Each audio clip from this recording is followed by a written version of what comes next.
Okay, let's try not to die on this one. We are sitting right next to one of the most venomous snakes in all of Costa Rica. She's backing up, okay, whoa.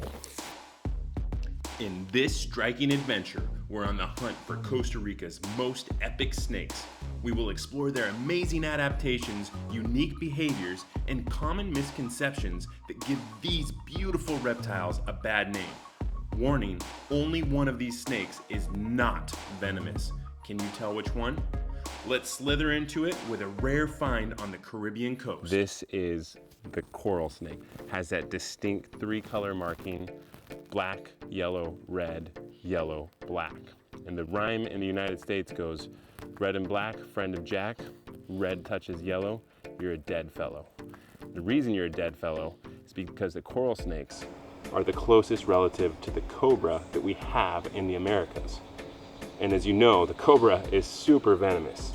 This venom is a very, very powerful neurotoxic venom. People don't tend to get bit by this one. So the bite is fatal, but this species of snake is generally pretty docile. So let's see if we can get a better look. All right, we got him by his tail.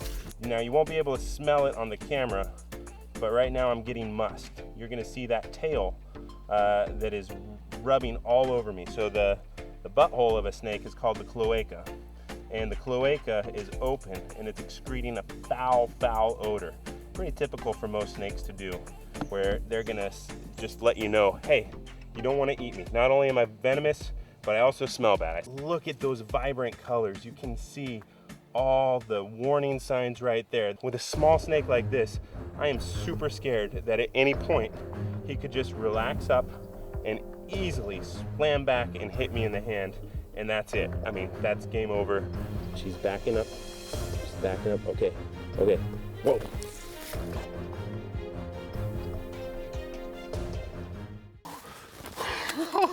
Oh my God, I cannot believe that we were just hanging out with a coral snake like that.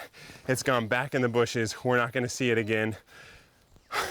I think we're good, right? No bites, no venom. Welcome to Costa Rica. Next up, we head home, only to find a surprise waiting for us on the balcony. You might not realize it, but this twig right here is a mildly venomous vine snake. This is the brown vine snake. It's a pretty awesome one. It's on our balcony because it's hunting geckos. We have tons of geckos, and we just watched it snatch and then eat a gecko. What's crazy about these vine snakes is they look so much like vines. The way they move even mimics a vine blowing in the wind. So you'll have these kind of jerky movements. This is a fast, don't mess with me kind of snake. It's got a big black mouth with rear fangs that it injects that venom to paralyze its prey, and then it can swallow them whole. And somewhere in this snake, there's a gecko that's making its way down and down the snake belly. Oh man, it just opened its big mouth.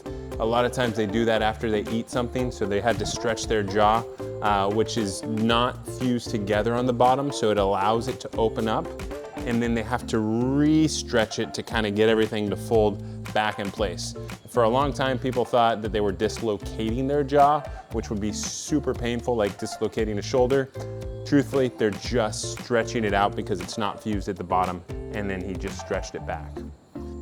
Now, I think we gotta see how friendly this brown vine snake is. They're really fast. There's a chance that as soon as I touch it, it's just gonna jump off the deck. It's got its eyes on me. It's got its tongue out at me. I can kind of tell that if I follow this long tail, the body kind of starts right about here. It's got my heart racing. I do not want to get bit by this. Oh, it's holding still like a stick. I can feel it limp like a stick in my hand. All right. Oh, now it's fighting. Now it's fighting. Okay. Here we go. Come on, bud. Come on, bud. All right, now we've got the vine snake off the ground. It's pretending to be a vine. It's got its tongue straight out. It's so crazy. Usually you can see the forked tongue of a snake, but this one is just hanging out straight as an arrow.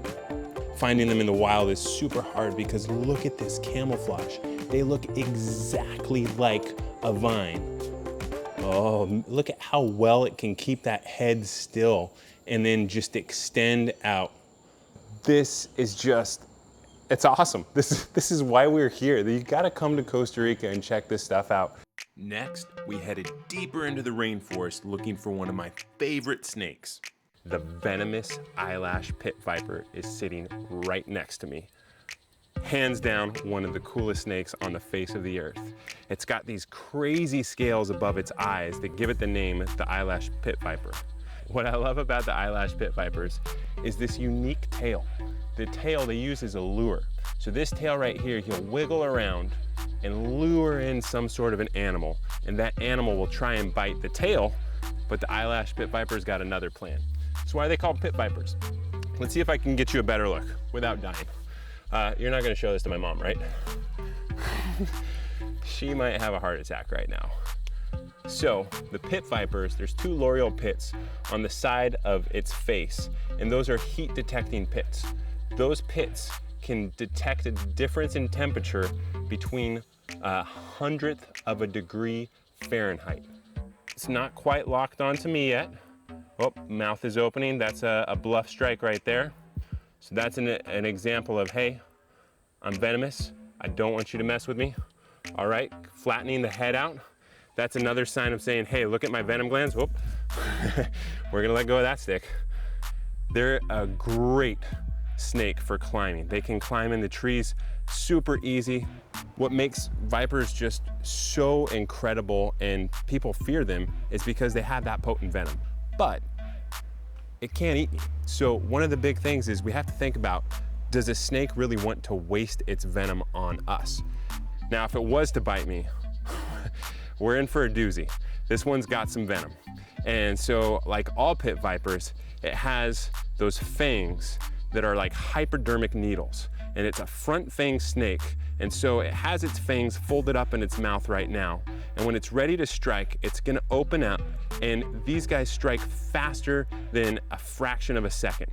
So they open up, launch those fangs out, plant them in, 2 injections, boom, boom, and then they squeeze their venom glands, and that venom just goes rushing through your body. He thinks that I'm a predator. I'm not a predator, buddy. I'm a friend. I love snakes, love you. Little cute, small eyelash pit viper. In Spanish, this is the oropel, which oro means golden. And so you can see it gets its name because of its golden color. My favorite is this yellow, bright yellow color. You can also see them in browns, grays, greens, and even pink. All right, how about we put him right back where we found him? That's the best thing we can do in nature, is just let it be where it's at. Let's let go of that. And now you're back on your own. And I am going to back away. Hopefully not onto another snake. Look at that beauty right there. That is a gorgeous snake. Lastly, we waited for the sun to go down and started searching at night. Uh-oh, hey, I know you see my hand right there.